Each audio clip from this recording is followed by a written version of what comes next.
At Clearwater High, everything seemed normal until the pranks began. They started off innocent, but carried a strange, unsettling edge. Something about them didn't feel like typical teenage mischief. They were too personal, too calculated, leaving behind an eerie atmosphere, like the school itself was alive. And every time something happened, Mr. Boone, the janitor, was there. Boone wasn't a frightening man. If anything, he was the opposite. With his broad shoulders, salt and pepper hair, and a face marked with a few deep scars, Boone had the easy warmth of an old soldier. He was always smiling, cracking jokes, handing out candy, or fixing broken things. But despite his friendly demeanor, he had an uncanny habit of arriving at the scene of every prank just a little too soon, or a little too late. Rumors spread quickly. Boone was the mastermind behind the chaos. The students whispered that his smile hid something sinister, that he was trying to scare them for fun. Even the teachers began to eye him suspiciously. Then, the pranks escalated.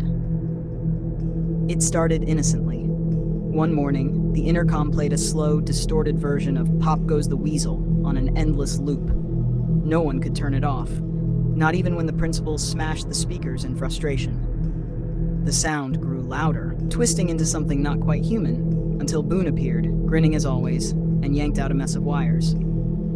"Kids these days," he said with a chuckle, "always finding ways to keep things interesting." The next day, the hallways were coated in a slick, greasy film. Students slipped and fell, bruising their elbows and knees. One boy fractured his arm, and Boone arrived with a mop and bucket, shaking his head.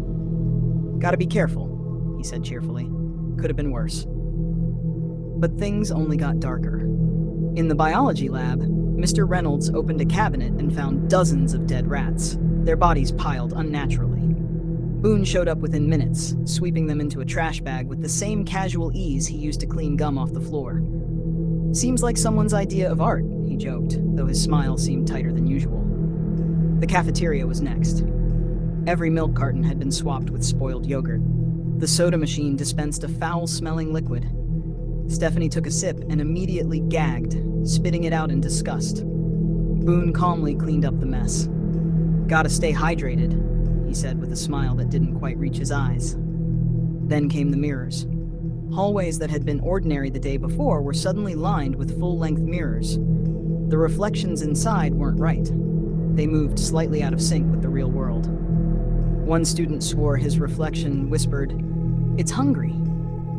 Boone smashed the mirrors with a crowbar, dragging the shards away before anyone could look too long. "Just a prank," he muttered, though his hands trembled as he worked. Soon, teachers began disappearing. It started with Mr. Reynolds, the biology teacher. One day, he didn't show up for class, and his car was left abandoned in the school parking lot. Mrs. Adams, the English teacher, disappeared next, leaving mid-lesson and never returning. One by one, the chaperones, hall monitors, and eventually the principal vanished as well. The students were sent home, their parents assured that the teachers were only ill. But things grew even stranger. Over the following days, the students received assignments via email and text, supposedly from their missing teachers. The messages insisted they were just sick and working remotely. The texts were odd, stilted, and unsettling, as though written by someone imitating them. Then, just before homecoming, all the students received a message from the missing principal. "Sorry for the confusion these past few days. I wasn't feeling well, but everything's fine now. We've decided to continue with the homecoming dance. We wouldn't want to disappoint anyone, right? Can't wait to see all of you there tonight." Despite the weirdness, curiosity and peer pressure were stronger than fear. Everyone came to the dance that night, hoping for an explanation, or at least a good time. But deep down, they all knew something wasn't right. Then the lights went out. The music stopped mid-beat, plunging the gym into pitch-black silence. A low, childlike giggle echoed through the room, a wet, gurgling laugh that sent shivers down every spine. Amber fumbled with her phone, activating the flashlight. The beam landed on something standing at the center of the gym.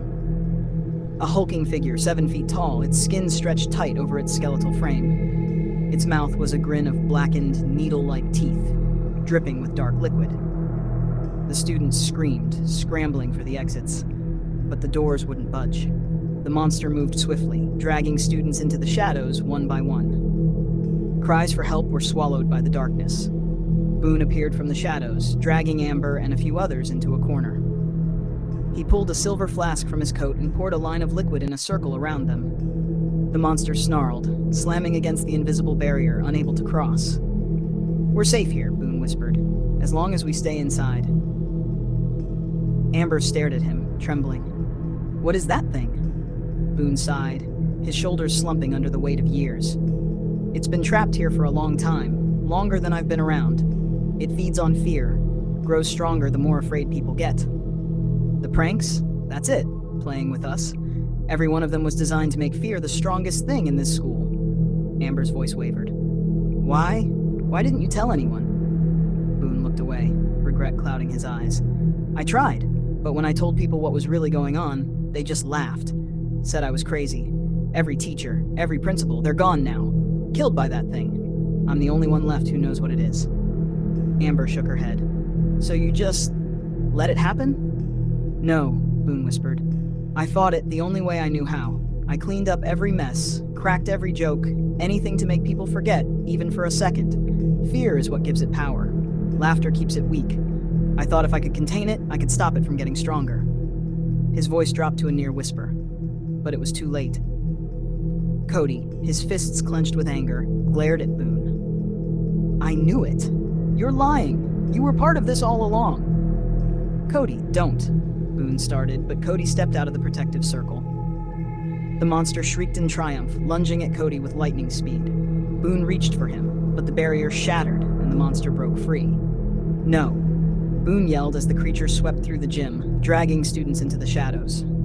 One by one, their voices vanished into the dark. Amber locked eyes with Boone one last time, her face pale with terror, before she was pulled away into the blackness. Boone could do nothing but watch as the monster claimed them all.